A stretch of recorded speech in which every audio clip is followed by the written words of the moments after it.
Zerodha kite ಟ್ಯುಟೋರಿಯಲ್ಗೆ ತಮಗೆಲ್ಲರಿಗೂ ಸ್ವಾಗತ. ಇವತ್ತಿನ ವಿಡಿಯೋದಲ್ಲಿ ಕೈಟ್ ಮೂಲಕ ಯಾವ ರೀತಿಯಾಗಿ SIPನ ಸೆಟ್ ಮಾಡೋದು, ಅದು ಸ್ಟಾಕ್ಸ್ಗಳಲ್ಲಿ SIPಗಳನ್ನು ಯಾವ ರೀತಿ ಸೆಟ್ ಮಾಡೋದು ಅಂತ. SIP ಅಂದರೆ ನಿಮಗೆ ಗೊತ್ತಿರೋ ಹಾಗೆ ಆಲ್ರೆಡಿ ಸಿಸ್ಟಮ್ಯಾಟಿಕ್ ಇನ್ವೆಸ್ಟ್ಮೆಂಟ್ ಪ್ಲಾನ್ ಅಂತ. ನೀವು ಪ್ರತಿ ದಿನನೋ ಅಥವಾ ಪ್ರತಿ ವಾರನೋ ಅಥವಾ ಪ್ರತಿ ತಿಂಗಳು ಒಂದಿಷ್ಟರಲ್ಲಿ ನೀವು ಇನ್ವೆಸ್ಟ್ ಮಾಡ್ತಾ ಹೋಗ್ಬೋದು. ಮ್ಯೂಚುವಲ್ ಫಂಡ್ಗಳ SIPಗೆ ಆಲ್ರೆಡಿ ಝೆರೋದವ್ರದ್ದು ಕಾಯಿನ್ ಅಂತ ಒಂದು ಪ್ಲಾಟ್ಫಾರ್ಮ್ ಇದೆ. ಆದರೆ ಸ್ಟಾಕ್ಗಳನ್ನು ಪರ್ಚೇಸ್ ಮಾಡಬೇಕು ಅಂತಿದ್ದೀರಾ ಅಂತಂದರೆ ಅದನ್ನ ನಾವು ಇವಾಗ SIP ಮೂಲಕ ಮಾಡ್ತಾ ಹೋಗ್ಬೋದು. ಅದಕ್ಕೆ ನೀವು ಓಪನ್ ಆದಮೇಲೆ ಆರ್ಡರ್ಸ್ ಅನ್ನೋ ಸೆಕ್ಷನ್ಗೆ ಬಂದರೆ ಇಲ್ಲಿ SIP ಅಂತ ಒಂದು ಆಪ್ಷನ್ ಇರುತ್ತೆ ನೋಡಿ. ಈ SIP ಅನ್ನೋದ್ರ ಮೇಲೆ ಕ್ಲಿಕ್ ಮಾಡಿ ಕ್ರಿಯೇಟ್ ನ್ಯೂ SIP ಅಂತ ಕೊಟ್ಟರೆ, ಉದಾಹರಣೆಗೆ ನೀವು ಇಲ್ಲಿ ಒಂದು ಬ್ಯಾಸ್ಕೆಟ್ನ ಕ್ರಿಯೇಟ್ ಮಾಡಬೇಕಾಗುತ್ತೆ. ಬ್ಯಾಸ್ಕೆಟ್ ಅಂದರೆ ಏನು, ಅದರೊಳಗಡೆ ನೀವು 1, 2 ಅಥವಾ ಎಷ್ಟು ಬೇಕಾದ್ರೂ ಒಂದು 50 ತನಕ ಸ್ಟಾಕ್ಸ್ಗಳನ್ನು ನೀವು ಆ್ಯಡ್ ಮಾಡ್ತಾ ಹೋಗ್ಬೋದು. ಆ ಒಂದು ಸ್ಟಾಕ್ಗಳ ಗುಚ್ಛಕ್ಕೆ ಬ್ಯಾಸ್ಕೆಟ್ ಅಂತ ಆಗುತ್ತೆ, ಅದಕ್ಕೆ SIP ಇಡ್ಬೋದು. ಆ SIP ಟ್ರಿಗರ್ ಆದಾಗ ಅದರೊಳಗಡೆ ಆ ಬ್ಯಾಸ್ಕೆಟ್ ಒಳಗಡೆ ಎಷ್ಟು ಸ್ಟಾಕ್ಸ್ಗಳು ಇಟ್ಟಿರ್ತೀರೋ ಅದಿಷ್ಟು ಕೂಡ ಆವತ್ತಿನ ದಿನ ಟ್ರಿಗರ್ ಆಗ್ತಾ ಹೋಗುತ್ತೆ. ಉದಾಹರಣೆಗೆ ನಾನೊಂದು ತೋರಿಸ್ತೀನಿ. ಇವಾಗ ಏನಂತ ತೋರಿಸೋಣ, ಇವಾಗ ಬ್ಯಾಲೆನ್ಸ್ಡ್ SIP ಅಂತ ಒಂದು ಹೆಸರಿಡ್ತೀನಿ ಅಂತ ಇಟ್ಕೊಳ್ಳೋಣ. ನಾನು ಇವಾಗ ಬ್ಯಾಲೆನ್ಸ್ಡ್ SIP ಅಂತ ಹೆಸರಿಡ್ತೀನಿ. ಇದಕ್ಕೆ ಒಂದು ಹೊಸ ಬ್ಯಾಸ್ಕೆಟ್ನ ತೆಗಿತಾ ಇದ್ದೀನಿ, ಅದನ್ನ ನಾನು ಬ್ಯಾಲೆನ್ಸ್ಡ್ ಅಂತ ಕೊಡ್ತೀನಿ. ನೀವು ಆಲ್ರೆಡಿ ಒಂದು ಬ್ಯಾಸ್ಕೆಟ್ನ ಕ್ರಿಯೇಟ್ ಮಾಡಿ ಇಟ್ಟಿದ್ದೀರಾ ಅಂತಂದರೆ ಅದನ್ನು ಯೂಸ್ ಮಾಡ್ಕೋಬೋದು, ಇಲ್ಲ ಅಂತಂದರೆ ಹೊಸದಾಗೂ ಕೂಡ ಕ್ರಿಯೇಟ್ ಮಾಡ್ಬೋದು. ನೋಡಿ, ಈ ರೀತಿ ಕೊಟ್ಟರಿ ಅಂತಂದರೆ ಆ ಬ್ಯಾಲೆನ್ಸ್ಡ್ ಅನ್ನೋ ಒಂದು ಬಕೆಟ್ ಒಳಗಡೆ ನೀವು ಏನೇನು ಹಾಕಬೇಕು, ಯಾವ್ಯಾವ ಇನ್ಸ್ಟ್ರೂಮೆಂಟ್ನ ಬೈ ಮಾಡಬೇಕು ಅಂತ ನೋಡ್ತಾ ಇದ್ದೀರಾ ಅಂತ ಕೇಳ್ತಾ ಇದೆ. ನಾನು ಉದಾಹರಣೆಗೆ ನಿಫ್ಟಿ ಬೀಸ್ ಅಂತ ಕೊಡ್ತೀನಿ, ಆಯಿತಾ. ನಿಫ್ಟಿ ಬೀಸ್ ಅಂತ ಕೊಡ್ತೀನಿ. ಎಷ್ಟು ಕ್ವಾಂಟಿಟಿ ಬೈ ಮಾಡಬೇಕು ಅಂತ ಇದೆ. ನಾನು ಒಂದು ಕ್ವಾಂಟಿಟಿಯನ್ನು ಮಾಡಿ ಲಾಂಗ್ ಟರ್ಮಿಗೆ ಅಂತ ಕೊಟ್ಟು ಮಾರ್ಕೆಟ್ ಆರ್ಡರ್ ಅಂತ ಕೊಡ್ತೀನಿ. ಅಂದರೆ ಅವತ್ತಿನ ದಿನ ಏನಿರುತ್ತೋ ಆ ಪ್ರೈಸಲ್ಲಿ ಅದು ತೊಗೊತಾ ಹೋಗುತ್ತೆ. ಅದೇ ರೀತಿಯಾಗಿ ಒಂದು ಗೋಲ್ಡ್ ಬೀಸ್ ಅಂತ ಕೊಡ್ತೀನಿ. ಗೋಲ್ಡ್ ಬೀಸ್ ಅಂತ ಕೊಡ್ತೀನಿ. ಅದನ್ನು ಕೂಡ ನಾನು ಲಿಮಿಟ್ ಮಾರ್ಕೆಟ್ ಆರ್ಡರ್ನ ಇಟ್ಬಿಟ್ಟು ಲಾಂಗ್ ಟರ್ಮ್ ಅಂತ ಕೊಟ್ಬಿಟ್ಟು ಆ್ಯಡ್ ಅಂತ ಕೊಡ್ತೀನಿ. ಈ ರೀತಿಯಾಗಿ ಕೊಟ್ಟಾಗ ಇದು ನಂದು ಒಂದು ಗೋಲ್ಡ್ ಬೀಸು, ಒಂದು ನಿಫ್ಟಿ ಬೀಸು ಎರಡನ್ನೂ ನಾನು ಪ್ರತಿ ತಿಂಗಳು ಅಥವಾ ಪ್ರತಿ ವಾರ ಬೈ ಮಾಡಬೇಕು ಅಂತಿದ್ದೀನಿ ಅಂತ ಅಂದ್ಕೊಳ್ಳೋಣ. ಸೊ ಈಗ ನಾವು ಇವಾಗ ಬ್ಯಾಕ್ ಟು SIP ಅಂತ ಕೊಡೋಣ. ನೋಡಿ, ಬ್ಯಾಕ್ ಟು SIP ಬಂದರೆ ಈ ಬ್ಯಾಲೆನ್ಸ್ಡ್ SIP ಟ್ರಿಗರ್ ಆಗೋಕ್ಕೆ ನಾನು ಇಲ್ಲಿ ನೀವು ಆ್ಯಡ್ ಮಾಡಿದಂಥ ಬ್ಯಾಲೆನ್ಸ್ಡ್ ಅನ್ನೋ ಒಂದು ಬ್ಯಾಸ್ಕೆಟ್, ನಾನು ಸುಮಾರು ಬೇರೆ ಬ್ಯಾಸ್ಕೆಟ್ಗಳನ್ನು ಕ್ರಿಯೇಟ್ ಮಾಡಿ ಇಟ್ಟಿದ್ದೀನಿ. ಬಟ್ ನೀವು ಹೊಸದಾಗಿ ಈಗ ಕ್ರಿಯೇಟ್ ಮಾಡಿದ ಬ್ಯಾಸ್ಕೆಟು, ಆ ಬ್ಯಾಸ್ಕೆಟ್ ಒಳಗಡೆ ಏನು ಆ್ಯಡ್ ಮಾಡಿದ್ದೀರಾ, ನಿಫ್ಟಿ ಬೀಸ್ ಆ್ಯಡ್ ಮಾಡಿದ್ದೀರಾ, ಗೋಲ್ಡ್ ಬೀಸ್ ಆ್ಯಡ್ ಮಾಡಿದ್ದೀರಾ. ಅದನ್ನು ನೀವು ಬ್ಯಾಲೆನ್ಸ್ಡ್ ಅಂತ ಇಲ್ಲಿ ಕ್ಲಿಕ್ ಮಾಡಿದ್ರೆ ಇದನ್ನೇ ಮಾಡಬೇಕು ಅಂತಲ್ಲ, ಬೇರೆ ಯಾವುದನ್ನು ಬೇಕಾದರೂ ನೀವು ಮಾಡ್ತಾ ಹೋಗ್ಬೋದು. ನೋಡಿ, only equity market and limit orders in the selected baskets will be placed.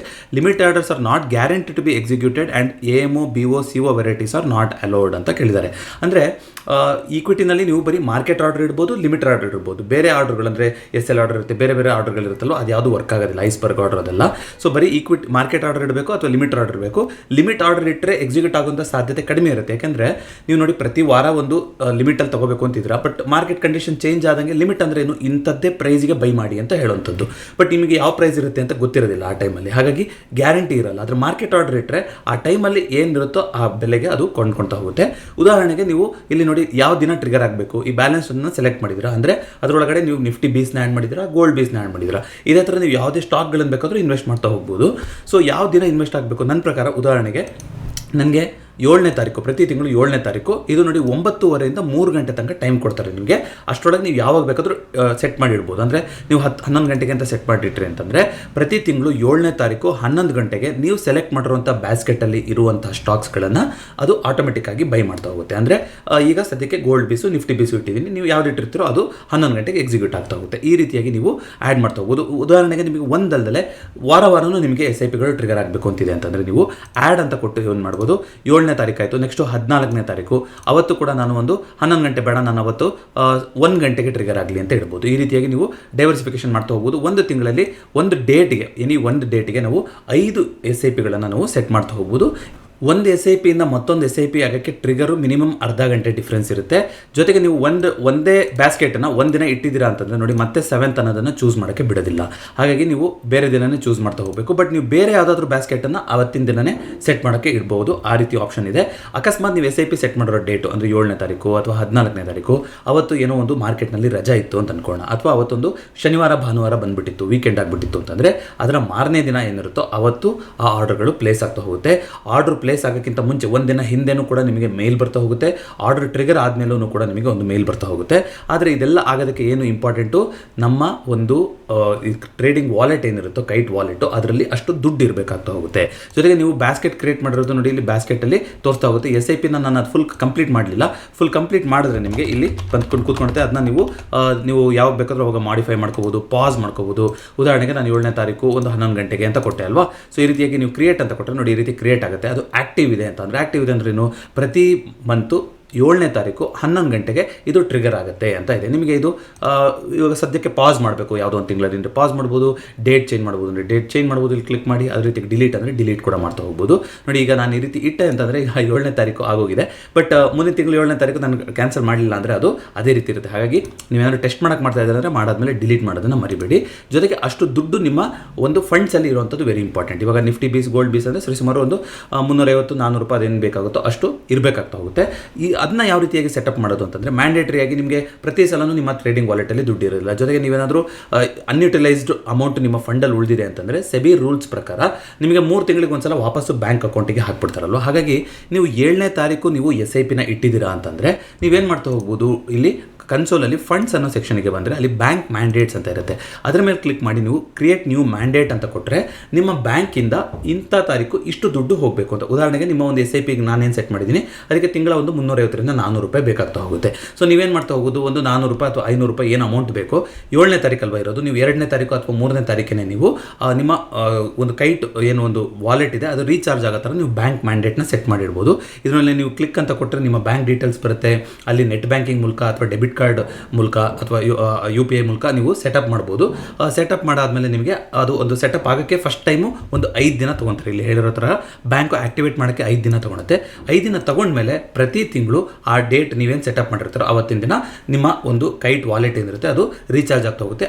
ಅದು ಆ ದುಡ್ಡನ್ನು ಏನು ಮಾಡ್ಬೋದು, SIPಗೆ ಟ್ರಿಗರ್ ಮಾಡ್ಕೊಳಕ್ಕೆ ಆಟೋಮೆಟಿಕ್ ಆಗಿ ಅದು ಯೂಸ್ ಮಾಡ್ಕೊತ ಹೋಗ್ಬೋದು. ಒಂದು ನೆನಪಿರಲಿ, ಇಲ್ಲಿ ನೀವೇನು ಮ್ಯಾಂಡೇಟ್ ಸೆಟ್ ಮಾಡ್ತಿರೋ ಇದು ಬರೀ ನಿಮ್ಮ SIP ಏನು ಇದರಲ್ಲಿ ಸೆಟ್ ಮಾಡಿದಿರಲ್ಲ, ಈ ETFಗಳಿಗಾದರೂ ಆಗಿರ್ಬೋದು ಅಥವಾ ಸ್ಟಾಕ್ಸ್ ಪರ್ಚೇಸ್ ಮಾಡೋದಕ್ಕೆ SIP ಸೆಟ್ ಮಾಡಿದಿರಲ್ಲ ಕೈಟಲ್ಲಿ, ಅದಕ್ಕೆ ಮಾತ್ರ. ಮ್ಯೂಚುವಲ್ ಫಂಡು ನೀವೇನಾದರೂ ಬಳಸ್ತಾ ಇದ್ದೀರಾ ಅಂದರೆ ಅದಕ್ಕೆ ಕಾಯಿನ್ ಅಂತ ಸಪ್ರೇಟ್ ಆ್ಯಪ್ ಇದೆ ಜೆರೋದಾದವ್ರದ್ದು, ಅಲ್ಲಿ ಮ್ಯಾಂಡೇಟ್ನ ಸೆಟ್ ಮಾಡಬೇಕಾಗ್ತಾ ಹೋಗುತ್ತೆ. ಈ ರೀತಿಯಾಗಿ ನೀವು ಬ್ಯಾಸ್ಕೆಟ್ ಮೂಲಕ ನೀವು ಬ್ಯಾಸ್ಕೆಟಿಂದ ಬೇರೆ ಬೇರೆ ಡೈಲಿ ನೀವು ಟ್ರೇಡಿಂಗ್ ಆ್ಯಕ್ಟಿವಿಟಿಗೂ ಕೂಡ ಬ್ಯಾಸ್ಕೆಟಲ್ಲಿ ಆರ್ಡರ್ ಪ್ಲೇಸ್ ಮಾಡ್ಬೋದು. ಅದ್ರ ಜೊತೆಗೆ ಬ್ಯಾಸ್ಕೆಟ್ನ ಉಪಯೋಗಿಸ್ಕೊಂಡು ನೀವು SIP ಕೂಡ ಪ್ಲೇಸ್ ಮಾಡ್ತಾ ಹೋಗ್ಬೋದು. ಜೊತೆಗೆ ಅಲರ್ಟ್ ಟ್ರಿಗರ್ಡ್ ಆರ್ಡರ್ ಬಗ್ಗೆ ನಾನು ಆಲ್ರೆಡಿ ತೋರಿಸಿದ್ದೆ. ಹಾಗೆಯೇ GTT ಆರ್ಡರ್ ನಿಮಗೆ ಗೊತ್ತಿದೆ ಆಲ್ರೆಡಿ. GTT ಆರ್ಡರ್ ನಿಮಗೆ 1 ವರ್ಷ ತನಕ ನಿಮಗೆ ಇರುತ್ತೆ. ಅದರಲ್ಲಿ ನೀವು ಲಿಮಿಟ್ನ ಸೆಟ್ ಮಾಡಿರ್ತೀರಿ, ಇಂಥ ಪ್ರೈಸಿಗೆ ಬಂದರೆ ಬೈ ಮಾಡಲಿ ಅಂತ ಇರುತ್ತೆ. ಆದರೆ SIP ಅನ್ನೋದು it's more like A regular discipline. ನೀವು ಪ್ರತಿ ತಿಂಗಳು ನೀವು ಬೈ ಮಾಡಲೇಬೇಕು. ಆದರೆ ಏನೇ ಯಾರೋ ಬೆಲೆ ಇರಲಿ ನಾನು ಆ ಬೆಲೆಗೆ ನಾನು ಬೈ ಮಾಡ್ತಾ ಹೋಗ್ತೀನಿ. ಅದು ETFಗಳಾಗಿರ್ಬೋದು ಅಥವಾ ಯಾವುದೋ ಒಂದು ಪರ್ಟಿಕ್ಯುಲರ್ ಸ್ಟಾಕ್ ಆಗಿರ್ಬೋದು. ನಿಮಗೆ ಒಂದೇ ಸಲ ಯಾವುದೋ ಒಂದು ಸ್ಟಾಕನ್ನು ಪರ್ಚೇಸ್ ಮಾಡೋಕ್ಕೆ ನೀವು ಶಕ್ತರಾಗಿರೋದಿಲ್ಲ. ನಿಮಗೆ ತಿಂಗಳ ಒಂದು 1,500ದಿಂದ 2,000 ರೂಪಾಯಿ ನಿಮಗೆ ಬರೆಸುವಂಥ ಶಕ್ತಿ ಇದೆ ಅಂತಂದರೆ ನೀವು ಒಂದು ಪೋರ್ಟ್ಫೋಲಿಯೋನ ಬಿಲ್ಡ್ ಮಾಡ್ತಾ ಇದ್ದೀರಾ ಅಂದರೆ ಆ ರೀತಿ ಕೂಡ ನೀವು ಯಾವುದೋ ಒಂದು ಪರ್ಟಿಕ್ಯುಲರ್ ಸ್ಟಾಕಲ್ಲಿ ಪ್ರತಿ ತಿಂಗಳು ಆ ಟೈಮಲ್ಲಿ ಅದೇನು ಬೆಲೆ ಇರುತ್ತೋ ಆ ಟೈಮಿಗೆ ಬೆಲೆಯಲ್ಲಿ ತೊಗೊತಾ ಹೋಗಲಿ ಅಂತ. ಇದೊಂಥರ SIP ನೀವು ಮ್ಯೂಚುವಲ್ ಫಂಡಲ್ಲಿ ಕೇಳಿರ್ತಿರಲ್ಲ, ಇದನ್ನ ಈಕ್ವಿಟಿನಲ್ಲಿ ಮಾಡುವಂಥ SIP ಆಗಿರುತ್ತೆ. ಇದು ಸುಮಾರು ಜನಕ್ಕೆ ಹೆಲ್ಪ್ ಆಗ್ತಾ ಹೋಗುತ್ತೆ. ಹಾಗಂತ ಡೈಲಿ ಆಪ್ಷನ್ ಇದೆಯಲ್ಲ, ದಿನವನ್ನು ನಾನು ಒಂದೊಂದು SIP ಇಟ್ಬಿಡ್ಲಾ ಅಥವಾ ಯಾವ ರೀತಿ ಮಾಡಲಿ ಅಂದರೆ, ನೋಡಿ ಲಾಂಗ್ ಟರ್ಮಲ್ಲಿ ಅಂತ ನೀವು ನೋಡ್ತಾ ಬರೋದಾದರೆ ದಿನದ SIPಗೂ ವಾರದ SIPಗೂ ಮಂತ್ಲಿ SIPಗೂ ತುಂಬ ಏನು ರಿಟರ್ನ್ಸಲ್ಲಿ ಆಚೆ ಈಚೆ ಆಗೋದಿಲ್ಲ. ಯಾಕೆಂದರೆ ಇದಕ್ಕೆ ಎಕ್ಸ್ಟ್ರಾ ಚಾರ್ಜಸ್ ಅಂತ ಏನು ಚಾರ್ಜ್ ಮಾಡ್ತಾ ಇಲ್ಲ ಜೆರೋದಾದವರು. SIP ಸೆಟ್ ಮಾಡೋದಕ್ಕಾಗಲಿ ಅಥವಾ ಡಿಲೀಟ್ ಮಾಡೋದಕ್ಕಾಗಲಿ, ಅದೇ ರೀತಿಯಾಗಿ ಬ್ಯಾಂಕ್ ಮ್ಯಾಂಡೇಟ್ ಸೆಟ್ ಮಾಡೋದಕ್ಕಾಗಲಿ ಡಿಲೀಟ್ ಮಾಡೋದಕ್ಕಾಗಲಿ ಯಾವುದೇ ರೀತಿಯಂಥ ಎಕ್ಸ್ಟ್ರಾ ಚಾರ್ಜಸ್ ಅಂತ ಇರೋದಿಲ್ಲ. ಆದರೆ SIP ಪ್ಲೇಸ್ ಆದಾಗ ಅದರದ್ದು ಏನು ಒಂದು stamp duty charges, exchange charges, transaction charges ಇರುತ್ತೆ, ಅದು ನಿಮಗೆ ಬೀಳ್ತಾನೆ ಹೋಗುತ್ತೆ. ಹಾಗಾಗಿ ನನ್ನ ಕೇಳೋದಾದರೆ ವೀಕ್ಲಿ SIP ಇಡೋದು ಬೆಸ್ಟು. ನಿಮಗೆ ಏನಾದರೂ ಸಾಧ್ಯತೆ ಇದೆ ಅಂತಂದರೆ, ಅಂದರೆ ಒಂದು ಒಳ್ಳೆಯ ಅಮೌಂಟನ್ನು ನೀವು ಇನ್ವೆಸ್ಟ್ ಮಾಡೋಕ್ಕೆ ಬರ್ತೀರಾ, ಡಿಸಿಪ್ಲಿನಿಂದ ಇನ್ವೆಸ್ಟ್ ಮಾಡೋಕ್ಕಾಗುತ್ತೆ ಅಂದರೆ ವೀಕ್ಲಿ SIPಗಳು ಮಾಡ್ತಾ ಹೋದರೆ ನಿಮಗೆ ಒಳ್ಳೆ ಆವ್ರೇಜಿಂಗ್ ಆಗ್ತಾ ಹೋಗುತ್ತೆ. ಇಲ್ಲ ನನಗೆ ಅಷ್ಟೊಂದು ಕ್ಯಾಪಿಟಲ್ ಇಲ್ಲ ಅಂತಂದರೆ ನೀವು ಸುಮ್ಮನೆ ನೀವು ಒಂದು 2,000 ರೂಪಾಯಿ ಇನ್ವೆಸ್ಟ್ ಮಾಡಬೇಕು ಅಂತ ಬರ್ತಾ ಇದ್ದೀರಾ ಪ್ರತಿ ತಿಂಗಳು ಅನ್ನೋದನ್ನು 500 ಅಂತ ಡಿವೈಡ್ ಮಾಡೋದಕ್ಕಿಂತ ನೀವು ಬೆಸ್ಟ್ ನನ್ನ ಪ್ರಕಾರ ಮಂತ್ಲಿ SIPಗೆ ಹೋಗುವಂಥದ್ದು. ಬಟ್ ಯಾರಾದರೂ ಒಂದು 5,000 10,000 ಈ ರೀತಿ ಇನ್ವೆಸ್ಟ್ ಮಾಡೋಕ್ಕೆ ರೆಡಿ ಇದ್ದೀರಾ ತಿಂಗಳಲ್ಲಿ ಅಂತಂದರೆ ನೀವು ವೀಕ್ಲಿ SIPನ ಮಾಡ್ಕೋಬೋದು. ಪ್ರತಿ ವೀಕು ಒಂದು 2,000 ಅಥವಾ 2,500 ರೂಪಾಯಿ ಈ ರೀತಿ SIP ಇಟ್ಟರೆ 10,000ನ ನೀವು ಒಂದೇ ಸಲ ಇನ್ವೆಸ್ಟ್ ಮಾಡೋದ್ರ ಬದಲು ಆ ವಾರದಲ್ಲಿ ಏನೇನು ಆವ್ರೇಜ್ ಆಗಿರುತ್ತೋ ಮಾರ್ಕೆಟ್ ಬೆಲೆಗಳು ಅದು ಕೂಡ ನಿಮಗೆ ಸಿಗ್ತಾ ಹೋಗುತ್ತೆ. ಡೈಲಿ SIP ಅನ್ನೋದು ಟ್ರಾನ್ಸಾಕ್ಷನ್ ಚಾರ್ಜಸ್ಸು ಕೂಡ ಜಾಸ್ತಿ ಬರುತ್ತೆ. ಸಣ್ಣ ಅಮೌಂಟ್ ಇನ್ವೆಸ್ಟ್ ಮಾಡೋಕ್ಕೆ ಬರ್ತಾ ಇದ್ದೀರಾ ಅಂದರೆ ಡೈಲಿ SIP ನಾಟ್ ರೆಕಮೆಂಡೆಡ್ ಅನ್ನೋದು ನನ್ನ ಒಂದು ಒಪಿನಿಯನ್. ಈ ವಿಡಿಯೋದಲ್ಲಿ ಏನಾದರೂ ಡೌಟ್ ಇತ್ತು ಅಂದರೆ ದಯವಿಟ್ಟು ಕಮೆಂಟ್ ಮಾಡಿ ತಿಳಿಸಿ. ಇದನ್ನು ಉಪಯೋಗಿಸ್ಕೊಂಡು ಮುಂದೆ ಯಾವ ರೀತಿಯಾಗಿ ನಿಫ್ಟಿ 50ನಲ್ಲಿ ಪೋರ್ಟ್ಫೋಲಿಯೋನ ಬಿಲ್ಡ್ ಮಾಡೋದು ಅಂತ ಒಬ್ಬರು ಕೇಳಿದ್ರಿ. ಅದನ್ನು ಮಾತಾಡೋದಕ್ಕೆ ಈ SIPಗಳು ತುಂಬ ಹೆಲ್ಪ್ ಆಗ್ತಾ ಹೋಗುತ್ತೆ. ನೋಡಿ, ಗೋಲ್ಡ್ ಬೀಸು ಮತ್ತು ಯಾವುದು ನಿಫ್ಟಿ ಬೀಸು ಇವೆರಡರಲ್ಲಿ ಇನ್ವೆಸ್ಟ್ ಮಾಡುವಂಥದ್ದು ಒಂದು ಬ್ಯಾಲೆನ್ಸ್ಡ್ ಪೋರ್ಟ್ಫೋಲಿಯೋನ ಬಿಲ್ಡ್ ಮಾಡೋಕ್ಕೆ ಸಾಧ್ಯತೆ ಆಗ್ತಾ ಹೋಗುತ್ತೆ. ಇದರಲ್ಲಿ ನೀವು ಪರ್ಸೆಂಟೇಜ್ಗಳನ್ನು ನೀವು ಆಚೆ ಈಚೆ ಮಾಡ್ಕೊಳೋದು ಯಾವ ರೀತಿ ಬೇಕಾದ್ರೂ ಮಾಡ್ತಾ ಹೋಗ್ಬೋದು. ಇನಿಷಿಯಲಿ ನೀವು ಎರಡನ್ನು ಈಕ್ವಲ್ ವೇಟಲ್ಲಿ ತಗೊಳ್ತಾ ಹೋಗ್ಬೋದು. ಮಾರ್ಕೆಟ್ ತುಂಬ ಮೇಲ್ಗಡೆ ಹೋಗಿದೆ ಅಂತಂದಾಗ ನೀವು ಮಾರ್ಕೆಟಲ್ಲಿ ಏನು ಇನ್ವೆಸ್ಟ್ ಮಾಡ್ತೀರೋ ಆ ಕ್ವಾಂಟಿಟಿನ ಕಮ್ಮಿ ಮಾಡಿ, ನಿಫ್ಟಿ ಬೀಸ್ನ ಕಮ್ಮಿ ಮಾಡಿ, ಗೋಲ್ಡ್ ಬೀಸ್ನ ಜಾಸ್ತಿ ಮಾಡ್ಕೋಬೋದು.